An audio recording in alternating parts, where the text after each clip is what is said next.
કર્ણાટકની કોંગ્રેસ સરકારે મુસ્લિમ કોન્ટ્રાક્ટર્સને સરકારી ટેન્ડરમાં 4% અનામત આપવાનો નિર્ણય લીધો છે. સિદ્ધાર્થ મૈયા સરકારે કર્ણાટક પબ્લિક પ્રોક્યોરમેન્ટ એક્ટ 1999માં સંશોધનને મંજૂરી આપી દીધી છે, જેમાં ટેન્ડરની મહત્તમ સીમા 2 કરોડ રૂપિયા આપવામાં આવી છે. મળતી માહિતી મુજબ બદલવાનું બિલ વિધાનસભામાં બજેટ સત્રમાં જ લાવવામાં આવશે. વિધાનસભામાંથી પસાર થયા બાદ કર્ણાટકના સરકારી ટેન્ડરમાં મુસ્લિમોને 4% અનામત આપવાનો રસ્તો સાફ થઈ જશે.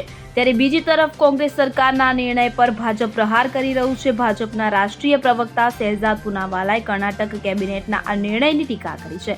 તેમણે આરોપ લગાવ્યો છે કે કોંગ્રેસ પાર્ટીએ દરેક સ્તર પર તૃષ્ટિકરણના રાજકારણને અપનાવ્યું છે. તેમણે જણાવ્યું કે જે લોકો બંધારણની વાત કરે છે તે આંબેડકરની વિરુદ્ધ જઈને ધર્મના આધારે આરક્ષણ આપી રહ્યા છે. પહેલા એવું માનવામાં આવતું હતું કે સક્ષમ કોન્ટ્રાક્ટર પુલ બનાવશે, પરંતુ હવે લોકોને એવું જોવું પડશે કે આ પુલ કયા ધર્મના વ્યક્તિએ બનાવ્યો છે. હવે શું કોન્ટ્રાક્ટ પણ ધર્મના આધારે આપવામાં આવશે તેવા સવાલો પણ તેમણે ઉઠાવ્યા હતા.